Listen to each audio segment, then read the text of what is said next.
Another little snippet from me, Gemma Crow, for Crow's Mojo. Just thought I would share with you today some of the thoughts and ideas that I've got to for the next few months, or yeah, probably months, and new things that I'm looking at and producing, and ideas I'm working on.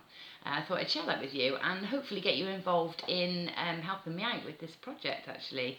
So the plan is to create a series of tutorials and a series of jewelry maker shows where called Takes on the Greats. So it's about recreating those iconic jewellery designs that we recognise instantly because of either their scale or their impact or who was wearing them or who they were given to and by who. Were they part of a scandal? Were they a special romantic love gift? All those things that make something really stand out and memorable and important in history, or just plain beautiful. Whatever it is that makes these pieces of jewellery iconic. And these are the pieces I want to focus on. One, because not only do they educate us when we learn about them and we really examine them, and really when you really examine something to re-engineer it then with your styles and your techniques, it's incredible how much detail you then discover that you never thought of before. It's also great for working on your problem solving skills as a jewelry creator or jewelry maker, because you'll come across obstacles like, well, how can I get that fixing, a crisscross fixing without solder? So it's about taking that design and doing it in your jewellery, in your genre. Now my aim is not to use any soldering techniques or anything like that, so it's going to be all a combination of wire and glue. Maybe I'll recreate in some leather or seed beads or textiles. I don't know yet, because I don't know which jewellery item is going to make it into the shortlist for the shows. So so far I've had a great time this morning, killing quite a few hours actually. You know what it's like when you get looking at images on the internet, you can get really carried away. So but so far I've got the necklace created for Pretty Woman, the diamonds and rubies. I mean, that's iconic for me. It's a wonderful film, and that scene where the box snaps, oh, it's just lush. So, and it's a beautiful piece of jewellery. So it's the red ruby hearts encrusted with diamonds, and it's beautiful. And I didn't realise, but it's made by a designer called Fred Joliet. I think that's how you say it. And it's estimated about £440,000 up to about £1 million.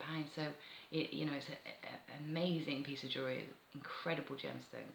That's one that springs to mind for me. I mean, also others, the panther designs by Cartier. They're incredible, aren't they? The pearls in Breakfast at Tiffany's, the crown jewels. All these things are springing to mind, and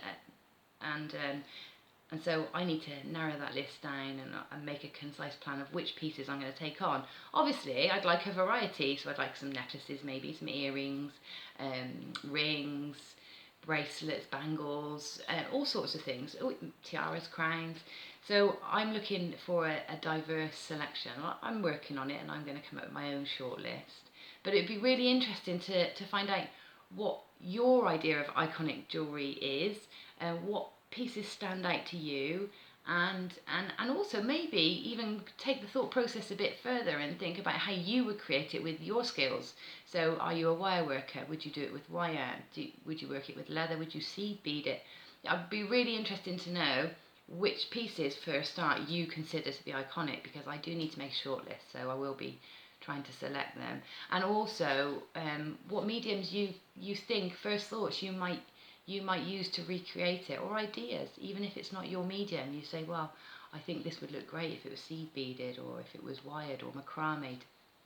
Anyway, I'm really excited about it, probably can tell, just because I love the research side of it as well, and I'm becoming familiar with things that I maybe wouldn't have become familiar with, and designs and the little stories behind them. And it's also incredible when you think of some of the humble beginnings of some of these designers, and how now they are, world famous, and I think there's a little secret hope that that could happen for me or you one day too. So maybe a bit far-fetched, but hey, we can dream, can't we? Anyway, you can get in touch with me on, or post your ideas and your thoughts and feelings about this subject to the Crows Mojo Facebook group, which is easy to find. Pop onto Facebook. If you can't find the group, find me, Gemma Crow, and there'll be various links from my various pages to Crows Mojo. Come and join the group. It's a fabulous community already. Only been going a few weeks, but it's wonderful. People sharing their ideas and their work, and everybody giving such positive and constructive feedback as well. So yeah, find me on Facebook, join the group, join in the fun, take part in the challenge, and have a wonderful week. Bye for now.